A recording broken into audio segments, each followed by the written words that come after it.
When I was 13 years of age, my mother and father separated and we had to leave the family home. We moved in with our grandparents, you know.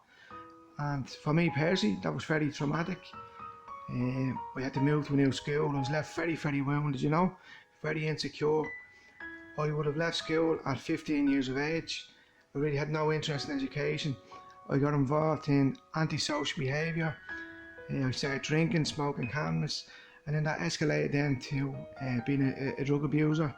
And before the age of 21, I had been in prison a few times, you know. I brought this down to, you know, my family, my mother and father separating, you know, had a big, big impact on me, you know. There is a common vote up, and, you know, I would be for the no vote. I have a lot of lived experience, and, you know, as I said, I know lots of people who come from a broken home. I asked them, you know, had they any appreciation of what it felt like to be a child, like in a divorce situation. And to be honest with you, they had no idea. And they still don't understand it because they can only appreciate it from a husband or wife's point of view. They can't understand what it's like for a child. They're ultimately on their own now. So that means that you're going to be meeting other boyfriends and girlfriends of theirs. And that, believe you me, and this is the real effect of that on a child, that's absolutely nauseating, because that woman or man in your home isn't your mother and father. You're very much, you kind of go into self-defense mode and you become very independent, and you're kind of slow to trust people, and very eager to please people as well. Maybe to, you know, overly please people because you want approval. Because deep down, when a divorce happens, you feel rejected.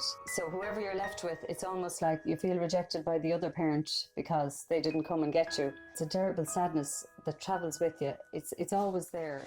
I went completely off the rails. I ended up in prison. You know, I ended up doing a lot of crazy things that I put down to the breakup of my family, because I had no one there to discipline me. I didn't care at the time, so I was just doing my own thing. I fell into prison, into drugs, and a whole different world that still catches up with me today. And it was all down to the split point of the family breaking up, when everything fell to pieces. My brother Gary, he ended up on drugs, on heroin. He died 10 years ago from a heroin overdose. He was all I really had. Because we all moved out of home, everything was just gone. Me and Gary ended up living on Dublin streets. I was only a kid. And this is why I am voting no on the 24th of May. Marriage is a vow that two people make for life. And if you're not prepared to make that vow, don't get married.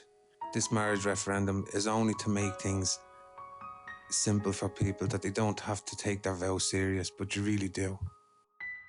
I ended up, you know, getting into like drinking and drugs and stuff like that at a young age. When my father left, it also left my mother and me in a financially bad position.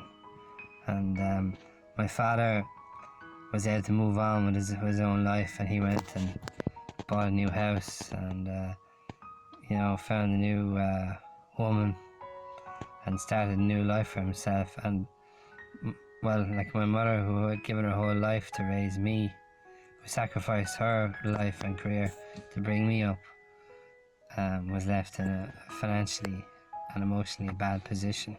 There's a part of them that wants to leave their old life behind, and that means leaving you behind. So when you see your parents dating new people, it's very, you know, it's very emotionally hurtful, I would say.